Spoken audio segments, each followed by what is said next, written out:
আমরা দেখেছি আইএসএফ সাম্প্রদায়িক দল নওশাদ সিদ্দিকী তিনি ভাঙড়ের মাটিতে এক পয়সা কাজ করতে পারেনি। নানান ভাষায় তারা আইএসএফ করে, তাদেরকে বিভিন্ন ভাষায় আক্রমণ, সাথে সাথে আমাদের দলের চেয়ারম্যান তথা ভাঙড়ের বিধায়ক নওশাদ সিদ্দিকী মহাশয়কে আক্রমণ করেছে। আপনারা জানেন, ভাগ্যের বিষয় তিনি আইএসএফের থেকে বিলম্ব করার কারণে, তিনি জয়লাভ করার কারণে তানার বিধানসভা এলাকার তানার হাত দিয়ে এলাকার কোনো উন্নয়ন করা হচ্ছে না। এটা মানুষ বুঝতে পারছে। তা না হলে আমি নাকি ওনার কাছে গিয়েছিলাম, ওনার কাছে যে আমাকে দলে নেওয়া হোক, আমাকে একটা জায়গা দেওয়া হোক। আমার এই যে বুথে উনি মিটিং করেছিলেন সেই বুথটা আমার নিজস্ব বুথ, আমি এই বুথেরই একজন ভোটার। ভাঙড় 2 নম্বর ব্লকের অন্তর্গত শানপুকুর অঞ্চলের জয়পুর ফুটবল খেলার মাঠে শাসকের একটি রাজনীতির জনসভা ছিল। সেখান থেকে লাগাতার এই জয়পুর সহ পার্শ্ববর্তী গ্রামের যে সমস্ত এলাকায় যারা আইএসএফ করে তাদেরকে বিভিন্ন ভাষায় আক্রমণ, সাথে সাথে আমাদের দলের চেয়ারম্যান তথা ভাঙড়ের বিধায়ক নওশাদ সিদ্দিকী মহাশয়কে আক্রমণ করেছে। যে সমস্ত সমাজ বিরোধীরা সেদিন লাঠি নিয়ে, গুলি নিয়ে, বন্দুক নিয়ে, বোমা নিয়ে সেদিন কাঠালিয়া স্কুল ঘিরে ফেলেছিলেন, এটাই কি ধর্মনিরপেক্ষতা? এটাই কি শান্তির বাণী? করতে চাই গায়ে জ্বালা ধরছে তোমাকে জঙ্গি বলেছি বলে। তাণ্ডব লীলা, গুলি, বোমা, বন্দুকের সেদিন কিছু ক্যামেরার, মিডিয়ার ক্যামেরার ঝলকানি দেখেছে সারা দেশ। যে ধরনের সন্ত্রাসবাদী কায়দায় সেদিন পুলিশের উপর আক্রমণ করা হয়েছিল, একজন র্যাবকে অপহরণ করা হয়েছিল, কারা করেছিল? তৃণমূল না, সেদিন করেছিল আইএসএফ এর সমাজ বিরোধীরা। জঙ্গি বললে তোমাকে লজ্জা লাগে তোমাদের? সেদিন কেন 3 জন ছেলে খুন হয়ে গেল? কে খুন করে তৃণমূল কংগ্রেসের ঘাড়ে চাপানো এই ধরনের চক্রান্ত নয় তো? আজকের এই প্রশ্নটা কিন্তু এই জয়পুর মাঠে আমি করে যেতে চাই। আমি যারা আইএসএফ এর যারা এখানকার নেতা আছেন, একজন জেলা পরিষদের সদস্য আছেন, আমি তাদেরকে বলি ভুলে যাবেন না রাজু নস্করকে যেভাবে খুন করা হয়েছিল। বনের জঙ্গলি জানোয়াররা এভাবে অত্যাচার করতে পারে না। এই আইএসএফ আশ্রিত সমাজ বিরোধীরা জঙ্গলের জন্তুদের পর্যন্ত সেদিন হার মানিয়ে দিয়েছিল। আমরা ভিডিও ভাইরাল, সারা বাংলার মানুষ, সারা পৃথিবীর মানুষ দেখেছে। নিজেদেরকে সৎ বলতে, গুণী বলতে, সমাজ সেবক বলতে লজ্জা করে না?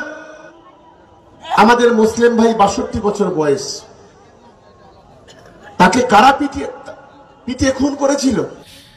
আপনারা জানেন, এই ভাঙড়ের জয়পুর নিমকুড়িয়া এলাকার আইএসএফের একটা সুন্দর পরিবেশ আছে। এলাকার মানুষ 80% মানুষ তারা আইএসএফ দলের সঙ্গে তাদের সম্পর্ক। সেখানে এসে আমরা দেখেছি আইএসএফ সাম্প্রদায়িক দল নওশাদ সিদ্দিকী তিনি ভাঙড়ের মাটিতে এক পয়সা কাজ করতে পারেনি। নানান ভাষায় তিনি কথাবার্তা বলেছেন।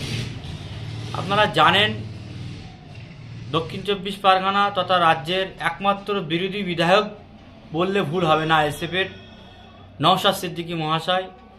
তিনি যেভাবে ভাঙড়ের সার্বিক উন্নয়নের কথা, রাস্তাঘাট, পানীয় জল, কর্মস্থান, স্বাস্থ্য স্থানটা কিভাবে আগামী দিন এনে আরও সুচিকিৎসার ব্যবস্থা করা যায়, বর্তমান রাজ্যের যারা নিয়ন্ত্রণ করছেন, যারা রাজ্যের ক্ষমতায় আছেন, তাদের কাছে তিনি লাগাতার বলে আসছেন।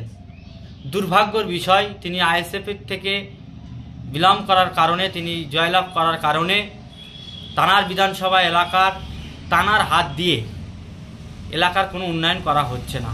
এটা মানুষ বুঝতে পারছে। তা না হলে আমাদের প্রোগ্রামে মানুষের এত সাড়া মিলত না। শাসক ভয় পেয়েছে, তাই নওশাদ সিদ্দিকীর এইভাবে আক্রমণ করছেন, করে সাধারণ মানুষকে ভুল বোঝানোর চেষ্টা করছেন। আমরা আশাবাদী মানুষের কাছে, মানুষ বুঝতে পারছেন যে নওশাদ সিদ্দিকী মহাশয় তিনি যেভাবে ভাঙড়ের উন্নয়নের কথা তিনি বিধানসভার মধ্যে এবং রাজ্যের একাধিক মন্ত্রীদের কাছে তিনি যেভাবে চিঠি চাপটার মাধ্যমে জানাচ্ছেন, একমাত্র নওশাদ সিদ্দিকী পারে। আরেকটি কথা আক্রমণ করেছেন জেলা পরিষদ সদস্য আমাকেই উদ্দেশ্য করে। আমি নাকি ওনার কাছে গিয়েছিলাম, ওনার কাছে, যে আমাকে দলে নেওয়া হোক, আমাকে একটা জায়গা দেওয়া হোক। আমার এই যে বুথে উনি মিটিং করেছিলেন সেই বুথটা আমার নিজস্ব বুথ। আমি এই বুথেরই একজন ভোটার এবং এলাকার মানুষ যথেষ্ট আমাকে ভালোবাসে। তারা কঠিন লড়াইয়ের মধ্যে দিয়ে 2023-এর পঞ্চায়েতে তারা আমাকে জিতিয়েছেন। এবং আপনারা জানেন পঞ্চায়েতে যে মারামারি, হানাহানি, রক্তপাত হয়েছিলেন, ভাঙড়ের 7-7টা জাহান চলে গিয়েছিলেন। সর্বপ্রথম নমিনেশনের 15 তারিখে যে ব্যক্তিটির গুলিবিদ্ধ হয়েছিলেন তিনি আমাদের আইএসএফের কর্মী মহিউদ্দিন মোল্লা। তাঁরও বাড়ি আমারই বুথে, অর্থাৎ যে বুথে ওনারা মিটিং করেছে। তাই তিনি আরও আক্রমণ করেছেন যে মহিউদ্দিন মোল্লাকে নাকি আইএসএফ সুপরিকল্পিতভাবে নাকি তাকে গুলি করেছে পিছন সাইড থেকে। আমরা প্রশাসনের কাছে অনুরোধ করব, আপনারা এই বিষয়টা তদন্ত করবেন, কারণ কোনো ব্যক্তির মৃত্যুটাকে আমরা ভালো নজরে নিচ্ছি না। সে আমাদের দলের কর্মী হতে পারে, কিন্তু তাকে কে মেরেছে, কে বা কারা মেরেছে, তার জন্যে পোস্টমর্টম রিপোর্ট আছে, পুলিশ তদন্ত করবে, বিষয়টা দেখবে। কিন্তু কিভাবে এই সমস্ত কথাবার্তা তার নিজস্ব গ্রামে এসে এই সমস্ত মানুষের উস্কানি দেওয়া কথাবার্তা তিনি বলে বেড়ায়। আর আমাদের বিরুদ্ধে যে কথা বলছেন জানেন, তার কাছে যদি কোনো প্রমাণ প্রুফ থেকে থাকে তিনি দেখাক যে আমার কাছে গিয়েছিল টিকিট নেওয়ার জন্য, কী নেওয়ার জন্যে, সেটা মানুষ ভালোভাবে নেবে। লোকসভার পরে যেভাবে এলাকার আইএসএফ প্রতিনিধি সহ কর্মীদেরকে টানার জন্য বিভিন্ন পদের লোভ দেখিয়ে, বিভিন্ন টাকার লোভ দেখিয়ে, বিভিন্ন কেসকাবারির ভয় দেখিয়ে টানার দলের তিনি যে টানার চেষ্টা করেছিলেন সেটা ভাঙড়ের অগণিত মানুষ জানে। আমাদের কয়েকজন মেম্বার বর্তমান ওনাদের দলের সঙ্গে তারা মিশে গিয়েছেন। অতএব সেই জায়গায় এরকম হাওয়া অনেকটাই উঠেছিল, মানুষের কাছে পৌঁছেছিল।